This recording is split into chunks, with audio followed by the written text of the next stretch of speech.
Hey folks, today I wanted to take a brief look at some projects on the bench. Some are nearly finished, some are just started, some are untouched. But first up, this is one that I would say is more or less finished. This is an Athearn Ready to Roll X Golden West Service gondola. I picked this up at the Austin Train Show last year and hadn't really done anything with it for a while, but I decided to try some oil-based weathering techniques using burnt sienna and white oils and mineral spirits to fade and streak the rust down the sides of the car. The underside has a coat of acrylic paint for grime, and the inside is rust-colored acrylic as well, just kind of blotched in there with a little bit of scraped pastel chalk for effect. I did glue in some decorative sand and blotched some of that acrylic paint on top of that, and really happy with the effect. It really makes it look like there's debris left over inside. Really happy with how this one turned out. Next up is an Atlas Train Man hopper. This is the patched out present day version of the one that I picked up with the intention of doing the same patchwork and weathering, and I still intend on doing another Midwest railcar hopper. But this one was faded and ready for weathering straight from the factory. I did this one actually right after finishing that Athearn gondola, so I used a lot of the same oil techniques. Rust streaks, build up at the bottom of the sill. This one was a lot of fun to do, and once I get decals to do the other one, it'll get a similar treatment. It might look a little different. I am going to replace the roof walkways with the etch parts, though. I think that'll make this really stand out. This is a Walthers gondola, originally a Chicago Heights transfer terminal gone, that I've re-decaled to one that I've seen in person. The glossy spots are from that decal application. It hasn't been fully sealed yet, and I'm still kind of working on those decals. Before doing the decals, I tried Dan's sagging gondola technique with boiling water and clamps. I'll link that video up in the corner from Dan's Railroad 2011. Love that technique. Funny enough, I actually did this one the day before Athearn announced their car knocker line of sagged gonds, and I think I overdid it with this one, but at this scale, it's a little more exaggerated, but it makes it more visually interesting, I think. This one is very much a work in progress. So far, just the wheel faces and the bottom have gotten some grime, and I still need to do some decal application and weather the interior as well. This one might get a load of scrap. I'm not entirely sure yet what I want to do with it.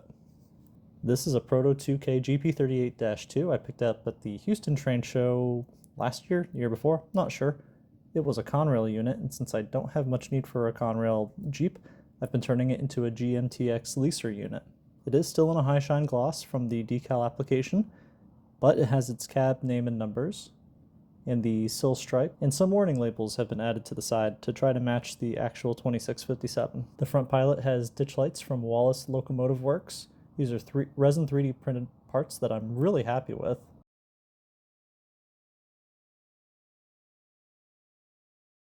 I did have to drill the pilot at an angle to get those wires through for the ditch lights so they wouldn't go in front of the steps. So that was a little bit of a challenge, but ultimately I think it has paid off. The rear will also get a similar treatment. I'm still waiting on some additional LEDs for this one. I didn't realize I had run out, and those were my last two. But more to come on this one. I'm very excited about it. I picked up this Athearn 60-foot high cube from the San Antonio train show earlier this year. It was originally a GACX car, but I've decided to repatch it for Chicago Heights Transfer Terminal. I see a lot of those box cars and wanted to add one. And a lot of time they have this distinct dark red or black patch. This one has been painted and the gloss applied and is awaiting decals. It'll get faded and weathered at some point in the future, and we'll get the full treatment, but for now, it's just a bit of a work in progress. Next up is another Athearn high cube that has a piece of graffiti based on one that I've seen and have screenshots of from footage I've taken. This car was lightly faded with an airbrush and then the art was applied. It still needs a dull coat to seal everything, especially as some of the paint pens I used, the black paint pen especially, leaves a kind of a gloss sheen behind. As of this video, I'm not entirely sure what I want to do with the other side just yet.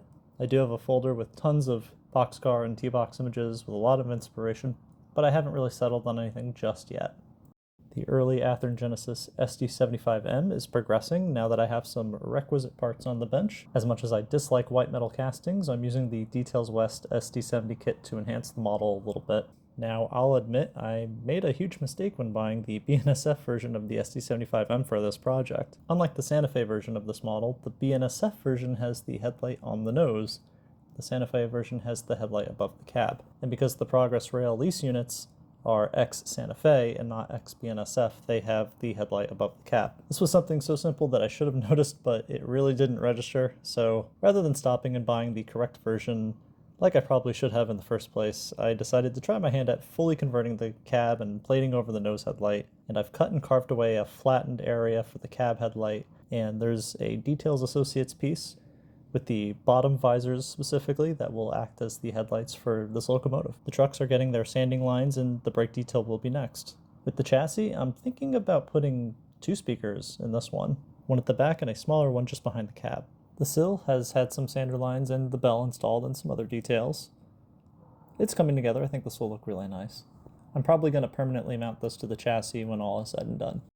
The long hood has been masked for its big old gray patch that will be applied on both sides, and I'm following how PRLX 221 looks. So it has this sort of broken patch on the right side and a full intact patch on the left. I've got custom decals coming for this, and I am very excited to get this one going and eventually running. I think it's going to be a great looking locomotive when all is said and done. It's just been a really fun project so far.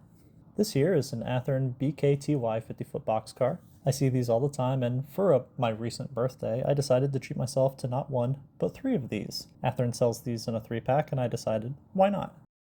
It's not a bad little boxcar. The doors open, which is nice, and there is some good floor detail.